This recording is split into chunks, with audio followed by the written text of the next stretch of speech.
Ya, silakan masuk. Permisi. Ya, Assalamualaikum. waalaikumsalam. Mas Andika. Andre. Oke. Duduk nih ya. Ya, silakan Andre, duduk Andre. Oke. Makasih banget lo ini udah mau datang hari ini. Gue seneng banget. eh lo mau luangin waktu buat sesi ini. Duduknya nyaman dan ya santai aja. Baik. Oke Dik. Santai aja. Kebetulan gue emang lagi senggang hari ini. Jadi ya gue pikir kenapa nggak sekalian aja. Oke. Lagian gue juga lagi pengen cerita sama orang. Oke. Nggak tahu mau mulai dari mana sebenarnya ini. Oke, nggak apa-apa. Nggak harus langsung tahu mau mulai dari mana. Nanti kita jalan pelan-pelan aja bareng-bareng. Cuman sebelum kita mulai ada hal penting nih yang pengen gue sampein. eh untuk semua yang lu ceritain hari ini ya aman Re, aman, Oke. fotonya terjaga kerahasiaannya dan gue nggak bakal ngejudge sama sekali apapun yang lu ceritain eh, tetap dikip sama gue malu dan tujuan gue di sini cuma buat dengerin dan nemenin lu jadi lu bebas banget buat cerita dan ya buat diri lu senyaman mungkin dan gimana. Udah oke? Oke Dik. Deal itu bukan bikin gue sedikit lebih tenang sih. Oke. Sebenarnya soalnya gue orangnya agak susah buat cerita ke orang lain. Oke. Takut disalahin atau dipandang aneh gitu mungkin. Oke, gue ngerti banget sih, Andre. Dan ya gue nggak bakal ngelakuin itu ke lo di sini. Lo aman, Andre. Dan kalau gue boleh tahu nih, gue mau nanya dulu ya. Gimana kabar lo akhir-akhir ini? Oke, atau lagi nggak terlalu oke nih? Hmm, gimana ya? Kalau ditanya oke ya oke aja sih. Mm-mm. Tapi kalau lebih jujur sebenarnya nggak oke-oke juga sih. Oke. Campur aduk rasanya. Gua ngerasa capek, tapi bukan capek yang biasa. Habis olahraga atau habis banyak kegiatan. Ini lebih ke capek yang aneh sih menurut gua. Capek. Kayak capek yang nggak jelas sumbernya. Oke, oke, capek yang aneh ya. Menarik banget sih yang lo bilang. Kira-kira capek yang lo maksud lebih capek ke arah fisik atau lebih ke arah yang lain atau seperti capek pikiran atau mungkin keduanya? Kalau bilang fisik ya capek juga sih, Dik. Namanya juga PPG kegiatannya padat banget ya, lo tahu kan? Iya benar. Tapi kalau jujur sih lebih berat ke pikiran sih, Dik. Mm-mm. Kayak ada beban yang nggak bisa gua turunin. Gua tidur udah, makan udah, tapi tetap aja kayak ada yang sesuatu yang ngeganjel gitu lah. Hmm. Bangun pagi aja rasanya berat banget. Oke, jadi ada dua lapisan capek ini ya, kayak fisik karena aktivitas PPG yang padat dan yang lebih berat dari itu adalah pikiran ya. Oke, gue cukup bisa bayangin sih itu kayak mana rasanya dan gue juga ngerasa bahwa yang lu rasain itu bukan sesuatu yang sederhana sih, Indri. Cuman kalau lu mau, lu boleh cerita nih lebih lanjut.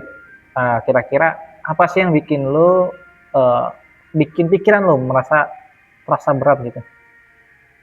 Iya ya, aktivitas PPG inilah, Dik. Tugasnya banyak, Oke, tekanannya juga banyak dari segala arah, tapi sebenarnya bukan cuma soal tugasnya sih. Eh, ada sesuatu yang lebih dalam, yang lebih ganggu ke gua. oke, sesuatu yang lebih dalam ya. Boleh nggak lu ceritain apa tuh yang sesuatu yang lebih dalam itu? Gue di sini gue dengerin lu kak. Jadi gini Dik, eh, kadang-kadang gua ngerasa kayak nggak pantas sih jadi guru BK itu. Mm-hmm. Eh, yang paling bikin gua capek sebenarnya Oke, gue dengerin lu Andre dan nggak pantas dalam artian seperti apa nih? Boleh, lu ceritain lebih lanjut. ya itu Dik, gua nggak kayak ngerasa makin kesini tuh makin nggak yakin sama diri gua. Gue ngeliat teman-teman di BBG ini rasanya mereka tuh jauh lebih kompeten dari gue. Mereka bisa ngomong dengan bagus, aktif di kelas, percaya diri banget pas presentasi atau ngasih layanan. Oke, jadi Sedangkan gue sering ngerasa kayak orang yang paling ketinggalan di antara kelas-kelas teman-teman gue itu. gue paham.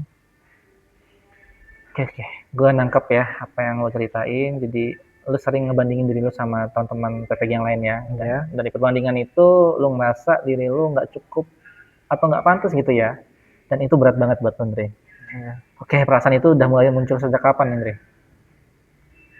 Untuk munculnya tuh sih gue nggak tahu persis ya di kapan gitu. Tapi kalau gua pikir-pikir ya kayaknya dari awal masuk PPG ini deh kayaknya. Waktu pertama kali ikut kegiatan orientasi, gua udah mulai ngerasa sih ada gap antara gua sama yang lain. Teman-teman lain kayaknya udah ngerti banyak hal, udah banyak pengalaman, udah pede. Gua ngerasa kayak anak baru yang belum tahu apa-apa gitu. Oke, oke. Jadi sejak awal masuk pun lu udah ngerasa itu ya, dan ada nggak sih satu momen yang paling berkesan atau yang paling bikin rasa itu jadi makin kuat deh? Ada sih Dik. Waktu pertama kali gua ngasih layanan klasikal itu adalah momen yang paling gua inget dan yang paling bikin gua down sampai sekarang. Oke, boleh ceritain nggak Dri? Waktu itu kejadiannya kayak gimana? Ceritanya tuh jadi waktu itu gua kebagian jadwal ngasih layanan kan di klasikal di depan kelas. Oke, Teman-teman yang duluan tampil tuh mereka kelihatan bagus banget.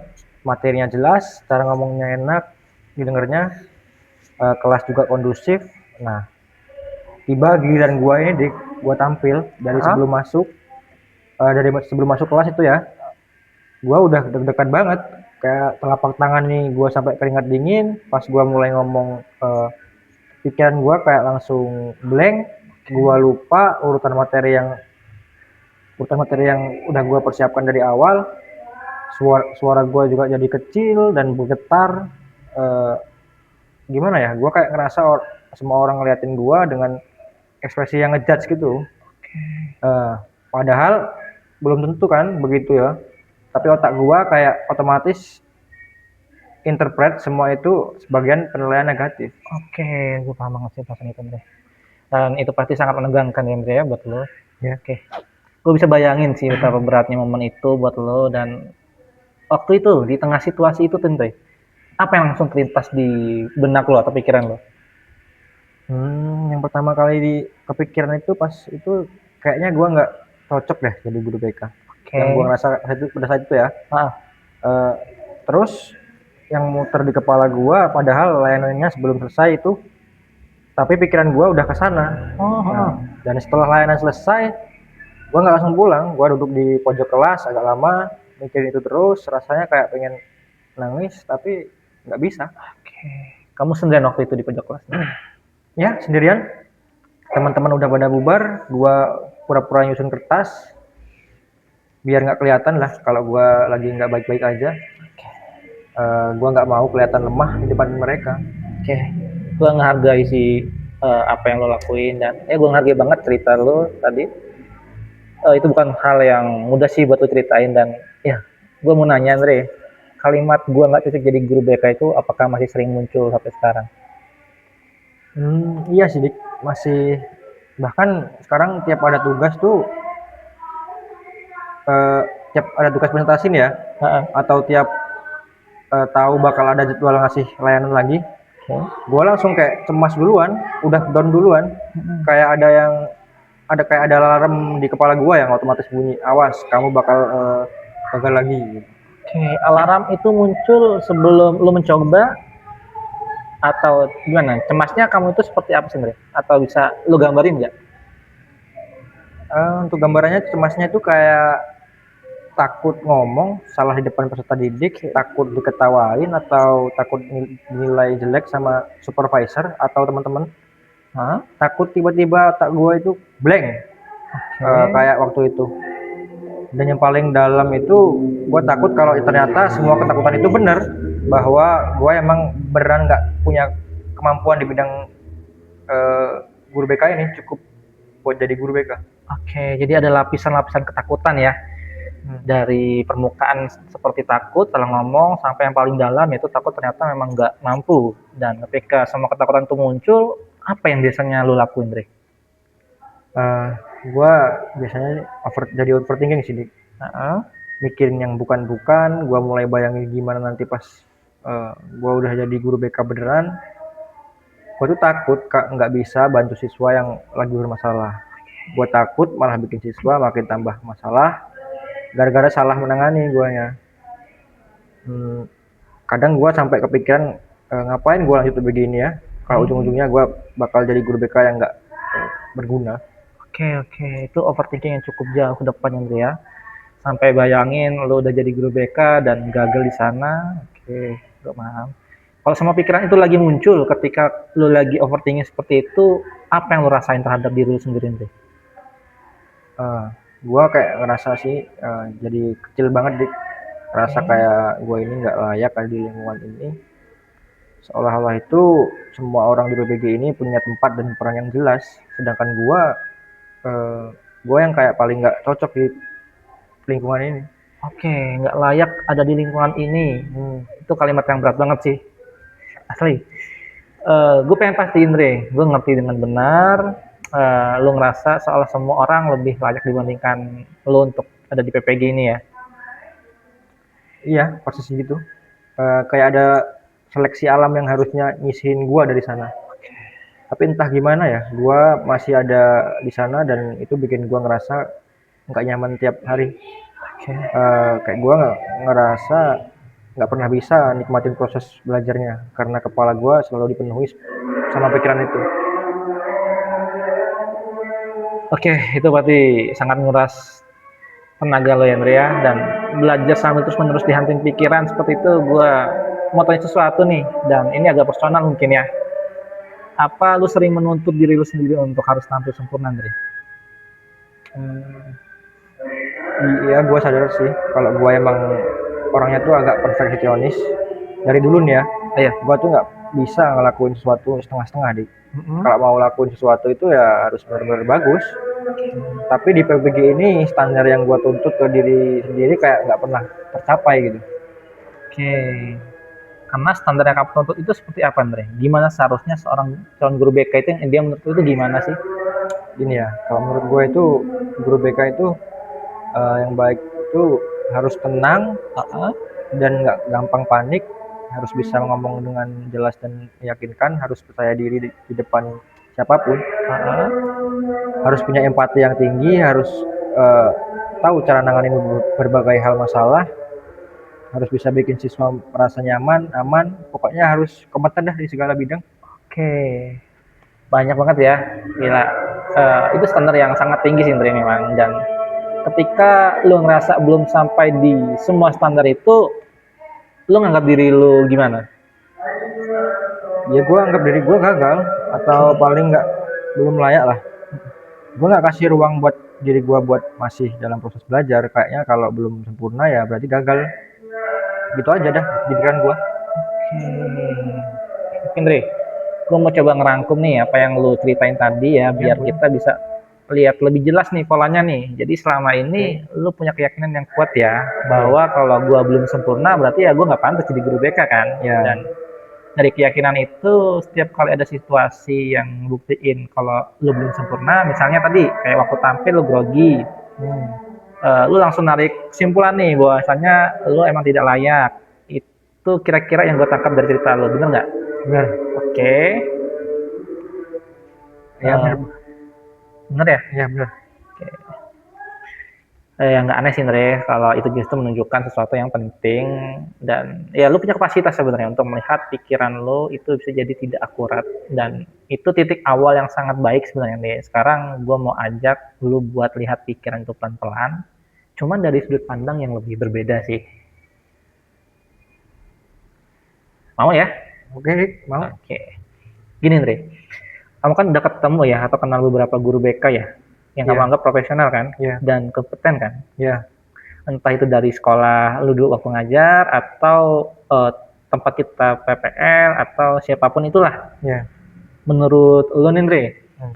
apakah mereka semua langsung jadi ahli dan sempurna sejak pertama kali jadi guru BK? Hmm, enggak juga sih kayaknya Dik. Pasti mereka juga punya proses ya. Guru BK yang sekarang udah berpengalaman pasti dulu juga pernah tanggung dan belajar dari awalnya. Oke, tepat sekali, Andre. Nah, itu poinnya, Andre. Artinya semua orang yang sekarang terlihat kompeten itu juga pernah melewati fase belajar. Ya. Terus ya ada fase grogi juga kayak lo, terus fase salah dan fase nggak percaya diri gitu kan. Nah, kalau itu berlaku buat mereka, kenapa lu menuntut diri lu untuk langsung sempurna sekarang gitu? Padahal lu masih dalam proses yang sama kan? Gue nggak tahu Dik waktu di pikiran gitu. emang nggak masuk akal ya tuntutan yang gue kasih ke diri gue sendiri. Oke, nggak apa-apa. Tapi entah kenapa gue selalu kayak ngerasa harus langsung bisa gitu. Oke. Dan lu sendiri tadi bilang ya, salah satu sebabnya karena lu sangat takut gagal kan. Gua Iya, mau explore sedikit ya.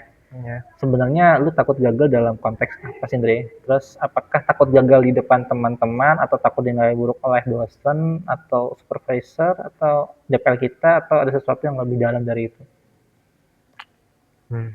Kalau gue pikir-pikir lebih dalam ya, Oke. sepertinya gue takut mengecewakan orang-orang yang sudah percaya sama gue, Dik. Oke.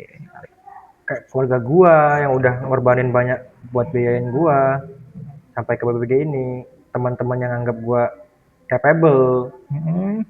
dan gue juga takut mengecewakan diri gue sendiri tentunya. Karena dari dulu gue kayak ngerasa selalu berusaha yang jadi terbaik. Oke. Itu sih, Dik. Itu insight yang sangat dalam sih dari memang. Jika ada beban ekspektasi dari keluarga dan teman dan dari diri lu sendiri tentunya yang semua itu lu rasakan harus lu penuhi ya dan Hmm. ketika lu ngerasa belum bisa memenuhi semua itu akhirnya lu menyalahkan diri lu sendiri ya kayak gitu ya.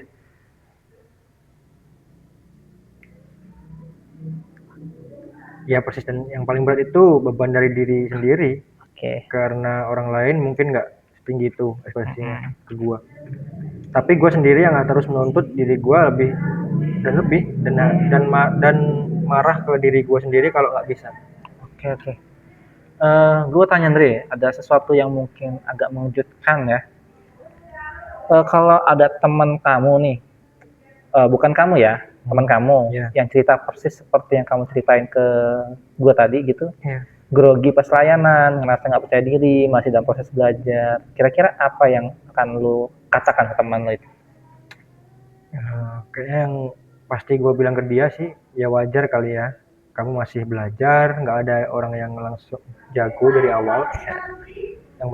Yang penting tuh terus belajar dan jangan menyerah.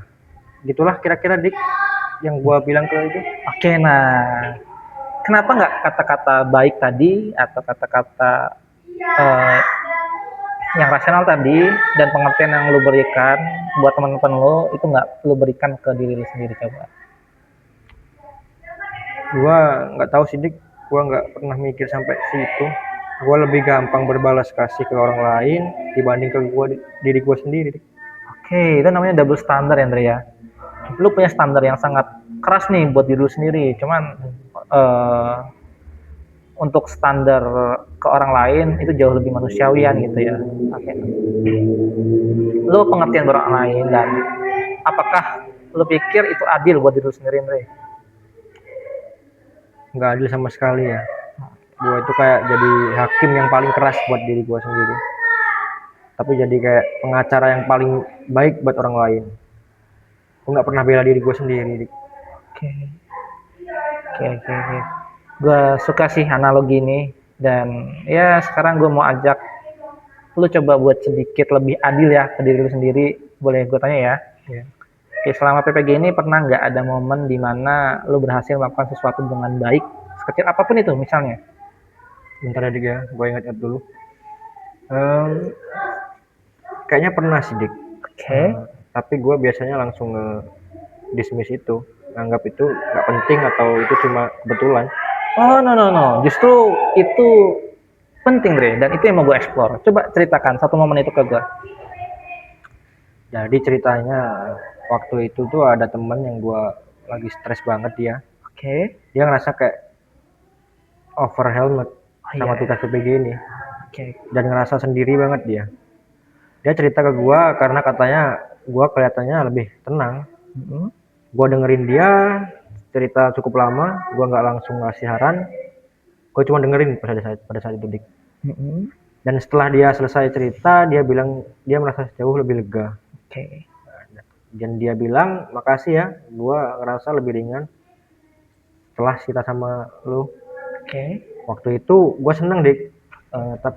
Tapi terus langsung gue pikir, ini kan cuma keberuntungan. Oke. Siapa aja juga bisa jadi dengerin orang doang. Andre, gue pause dulu ya. Gue pause dulu sebentar. Oke.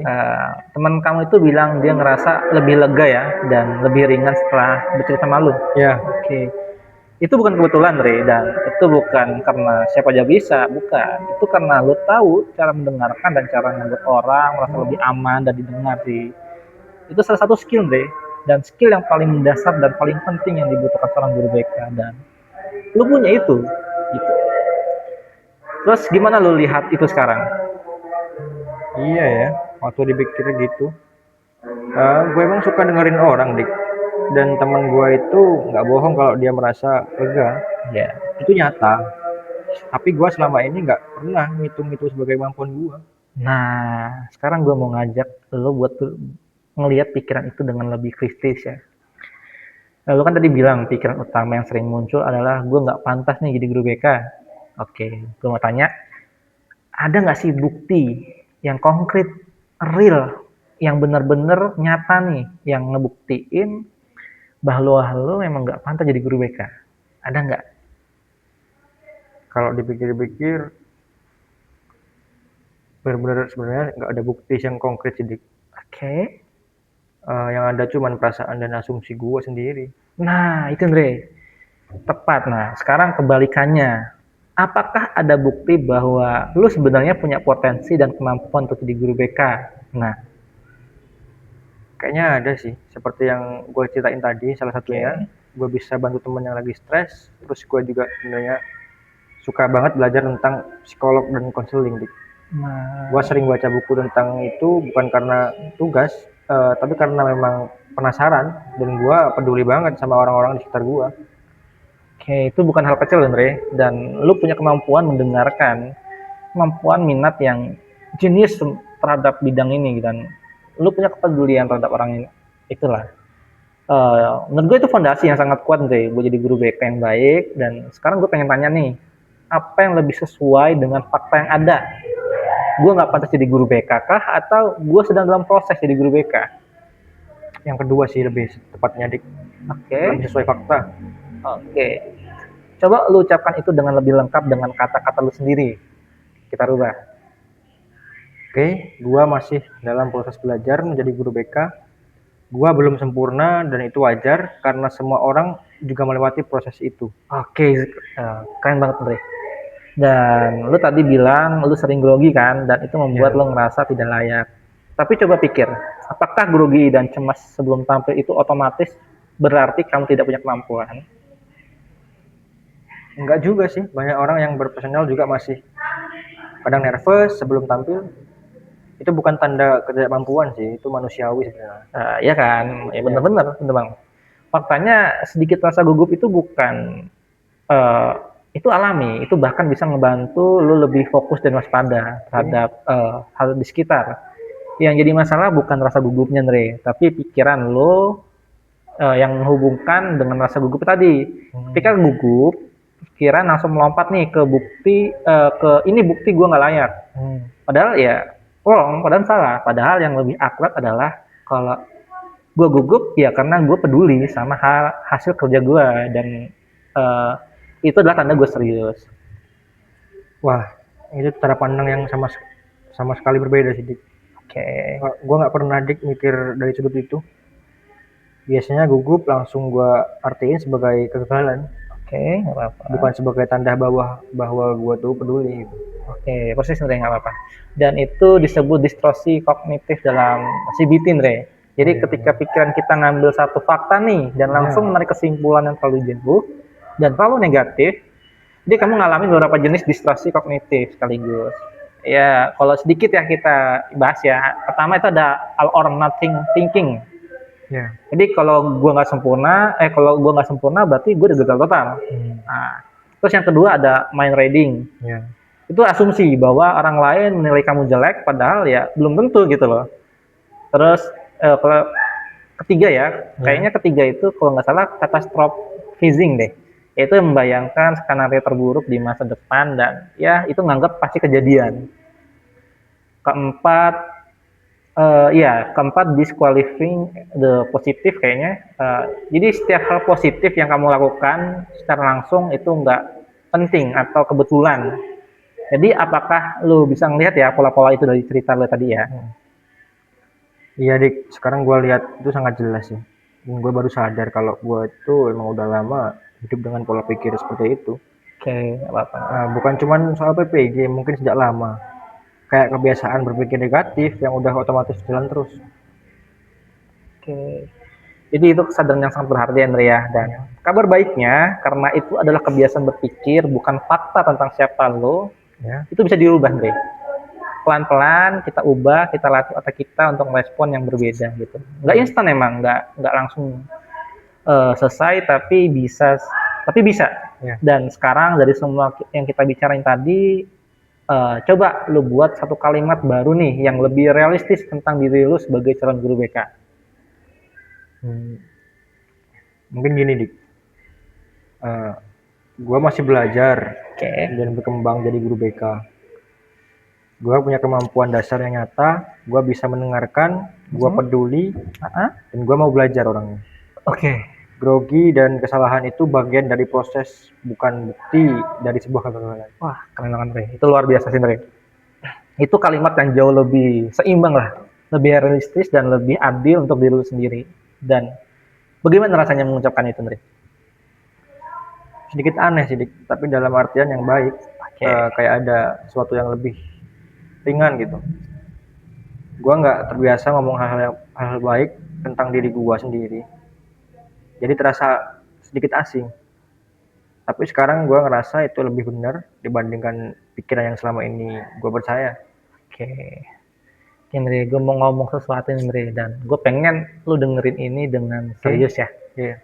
Oke, sepanjang kita ngobrol tadi, Andre, gue ngelihat sesuatu yang sangat peduli. Peduli sama perkembangannya sendiri, peduli sama keluarganya, peduli sama siswa yang belum pernah dia temui siapapun. Dan orang yang tidak punya minat dan bakat jadi guru BK biasanya tidak akan terbebani seberat ini deh, nggak akan dia terbebani seberat ini kalau dia nggak punya perasaan yang mendalam untuk profesi ini.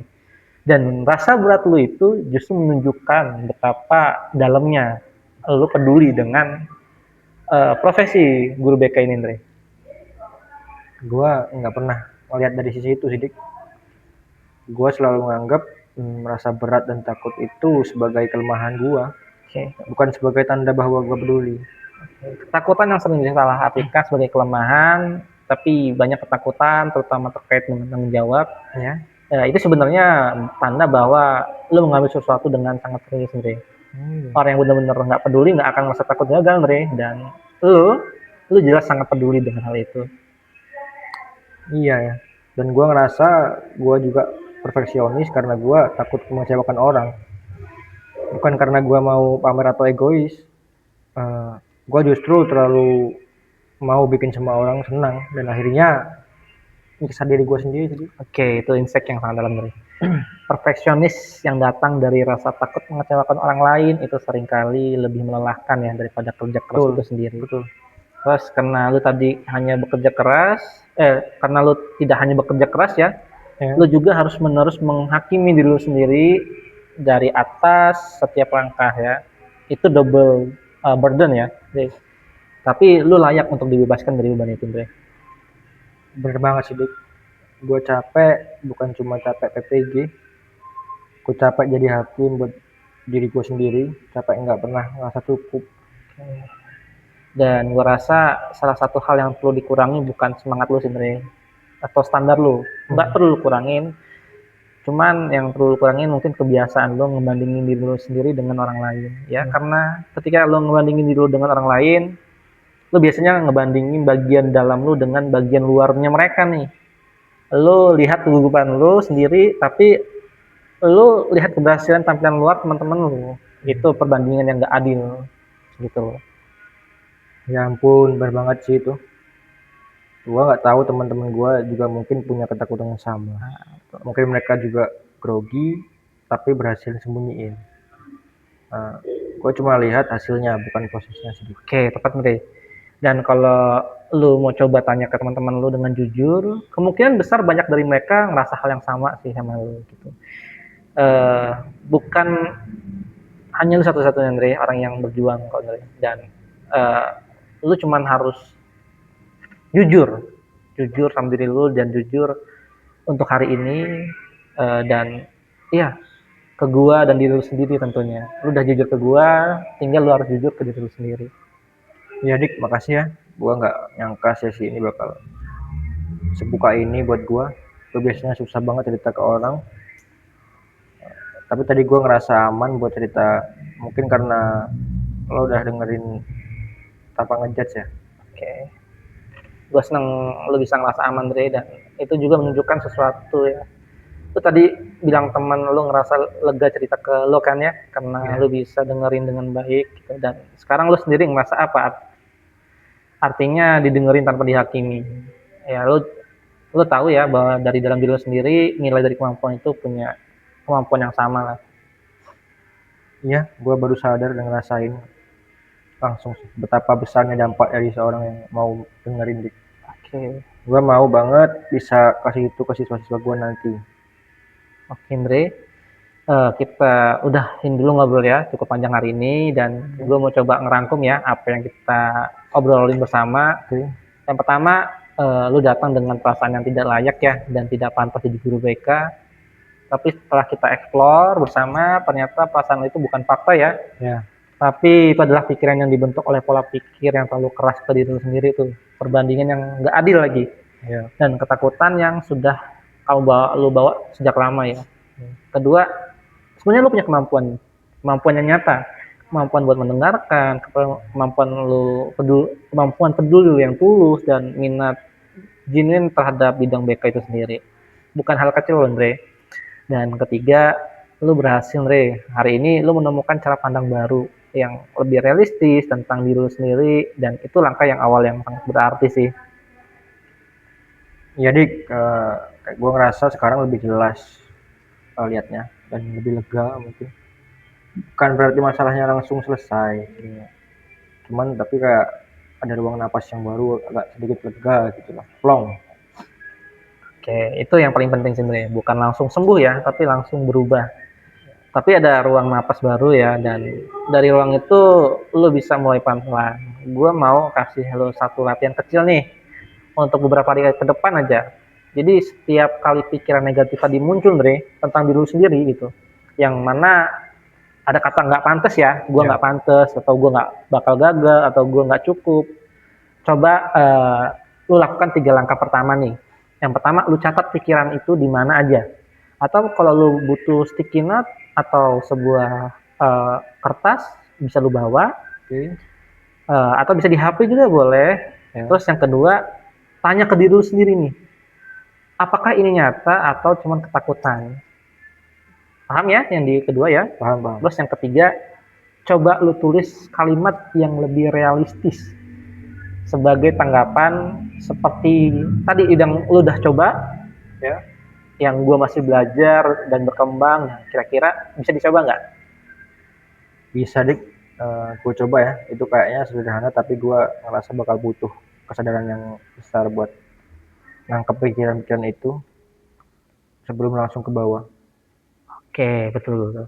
Dan itu butuh latihan, Re. Di awal mungkin lu baru sadar ya setelah pikiran itu udah ke bawah jauh, tapi pelan-pelan lu akan jadi semakin cepat menangkapnya. Yang penting bukan langsung sempurna, tapi konsisten gitu, Re. Oke Dik, gue akan coba dan mungkin gue juga mau mulai coba lebih terbuka sama teman-teman. Nggak perlu berpura-pura lagi selalu oke depan semua orang. Oke, itu keputusan yang sangat berani sebenarnya, dan iya sangat bagus. Keterbukaan itu nggak berarti lemah ya, itu justru nunjukin bahwa lu cukup kuat buat ngadepin diri lu sendiri dengan jujur. Dan satu hal lagi, lu nggak harus melewati semua sendirian, Re.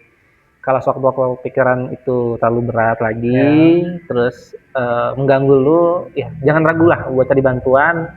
Entah itu ngobrol lagi dengan gua boleh, atau dengan siapapun yang lu percaya juga boleh. Oke. Nah, makasih banget Jarik ya. Serius, gue nggak nyangka bakal cair ini kita. Gue biasanya defensif kalau disuruh introspeksi, tapi tadi entah kenapa gue bisa cerita dengan bebas, dengan plong, lega. Gue ngerasa kayak didengarkan beneran gitu. Oke. Gue yang makasih, Dre, karena lu udah percaya sama gua untuk cerita hal-hal yang sedalam ini. Dan itu bukan hal yang gampang sih, dan gue sangat menghargai kepercayaan itu. Satu hal terakhir yang pengen gue bilang, lu nggak harus langsung sempurna Andre untuk bisa bertumbuh jadi guru BK. Yang perlu lu lakukan hanya terus hadir, terus belajar, dan ya terus berlaku baik pada diri lu sendiri, ya seperti lu berlaku baik pada orang lain ya Andre. Lu bisa kok Andre. Makasih ya dia, itu kata-kata yang gue butuhkan. Gue akan ingat itu selalu. Oke, semangat Andre. Sampai ketemu lagi di ya di obrolan selanjutnya lah. Oke, Makasih, Dik. oke, thank you banget Andre.